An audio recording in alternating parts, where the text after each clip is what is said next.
Bharat America trade deal ನೋಡಿ, ಇದಕ್ಕೆ ಸಂಬಂಧಪಟ್ಟಂಗೆ ಹಲವಾರು ಪ್ರಶ್ನೆಗಳಿದೆ. ಇದಕ್ಕೆ ಸಂಬಂಧಪಟ್ಟಂಗೆ ಇನ್ನೂ ಕೂಡ ಕ್ಲಾರಿಟಿ ಸಿಗಬೇಕಾಗಿದೆ.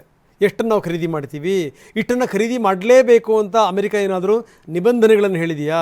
50, 60, 75% ಅಂತ ಹೇಳಿದಂಥ ಅಮೆರಿಕ ಈಗ 20% ಇಳಿಸಿದೆ. ಅಂದರೆ ಸುಂಕ ಸಮರ. ಮೊದಲು ನಾವು ತಗೊಳ್ತಿದ್ದು ಎಷ್ಟು ಪರ್ಸೆಂಟಿಗೆ? ಈಗ ಇದರಿಂದ ಆಗ್ತಿರುವಂಥ ನಷ್ಟ ಯಾರಿಗೆ? ಇವೆಲ್ಲವನ್ನೂ ಕೂಡ ಕಾಂಗ್ರೆಸ್ ಪ್ರಶ್ನೆ ಮಾಡಿದೆ. ನಮಗೆ ವಾಣಿಜ್ಯ ಡೀಲ್ ಬಗ್ಗೆ ನಮಗೆ ಡೌಟ್ ಇದೆ, ಡೀಟೇಲ್ಸ್ ಕೊಡಿ ಅಂತ ಕೇಳಿದೆ ವಿಪಕ್ಷ. ಸಂಪೂರ್ಣ ವಿವರಗಳನ್ನು ಕೊಡಿ. ಇದರ ಬಗ್ಗೆ ಗಲಾಟೆ ನಡೆದಿದೆ. ನಾವು ಸಂಪೂರ್ಣ ಡೀಟೇಲ್ಗಳನ್ನು ಕೊಡೋ ತನಕ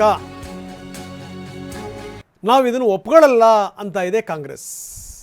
ಇವತ್ತು ದೊಡ್ಡ ಹಂಗಾಮನೆ ನಡೆದು ಹೋಗಿದೆ. ಲೋಕಸಭೆಯಲ್ಲಿ ದೊಡ್ಡ ಮಟ್ಟದ ಗದ್ದಲ ಆಗಿದೆ.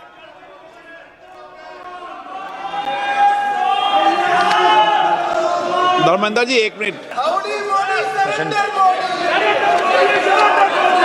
प्रश्न संख्या 41 सी अप्पल नायडू कलिसेटी.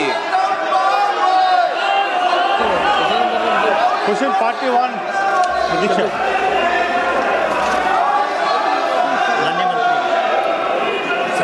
उत्तर रखा गया महोदय. उत्तर सभा मान्य सदस्य ఈ విజయనగరం జిల్లాలో బీఎస్పీ మరియు ఇతర బలగాలు చేదోచుకున్న స్థానిక యువత నిర్మితమైన మార్గదర్శనం. ನಿಮ್ಮ ಡೀಲ್ ಬಗ್ಗೆ ನಮಗೆ ಅನುಮಾನ ಇದೆ. ಅಮೆರಿಕ ಒಂದು ಹೇಳಿದೆ, ಭಾರತ ಹೇಳ್ತಾ ಇದೆ. ಪ್ರಧಾನಮಂತ್ರಿಯವರನ್ನು ಕೊಂಡಾಡ್ತಾ ಇದ್ದೀರಿ, ಸಂಭ್ರಮಾಚರಣೆ ಮಾಡ್ತಾ ಇದ್ದೀರಿ. ಆದರೆ ನಮಗೆ ಈ ಡೀಲ್ ಬಗ್ಗೆ ಡೌಟ್ಸ್ಗಳಿವೆ. ಹೀಗಾಗಿ ಅದಕ್ಕೆ ಸಂಬಂಧಪಟ್ಟಂಗೆ ಕ್ಲಾರಿಟಿ ಕೊಡಿ.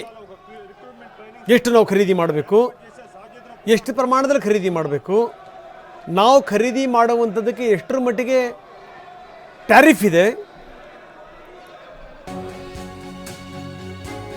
ಎಷ್ಟು ನಮಗೆ ಇದರಿಂದ ನಷ್ಟ ಆಗುತ್ತೆ, ಇವೆಲ್ಲವನ್ನೂ ಕೂಡ ನಮಗೆ ಮಾಹಿತಿ ಕೊಡಿ.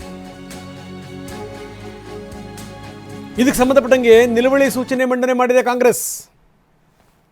ನಾವಿದನ್ನು ಒಪ್ಕೊಳ್ಳಿಕ್ಕೆ ಸಾಧ್ಯ ಇಲ್ಲ, ನಮಗೆ ಡೌಟ್ಗಳಿದೆ ಅಂತ ಸ್ಪೀಕರ್ ಅವರಿಗೆ ಪತ್ರ ಬರೆದಿದೆ ಕಾಂಗ್ರೆಸ್. ಈ ಒಪ್ಪಂದದ ಬಗ್ಗೆ ನಮಗೆ ಸರಿಯಾದ ರೀತಿಯ ಮಾಹಿತಿ ಇಲ್ಲ. ಲೋಕಸಭೆಯ ಎರಡೂ ಸದನಗಳಿಗೆ ಡೀಲ್ ಬಗ್ಗೆ ಮಾಹಿತಿ ಕೊಡಿ. ನೀವೇನಾದರೂ ಕೊಡಲಿಲ್ಲ ಇದ್ರ ಬಗ್ಗೆ ಡೀಟೇಲ್ ಅಂದರೆ ಲೋಕಸಭೆಯನ್ನು ನೀವು ವಿಶ್ವಾಸಕ್ಕೆ ತೆಗೆದುಕೊಳ್ಳದೇನೆ ನಿರ್ಧಾರಕ್ಕೆ ಬಂದಿದ್ದೀರಿ ಅಂತ ಅರ್ಥ. ಇದು ನಮಗೂ ಗೊತ್ತಾಗಬೇಕು, ದೇಶದ ಜನರಿಗೂ ಗೊತ್ತಾಗಬೇಕು ಅನ್ನುತ್ತೆ ಕಾಂಗ್ರೆಸ್.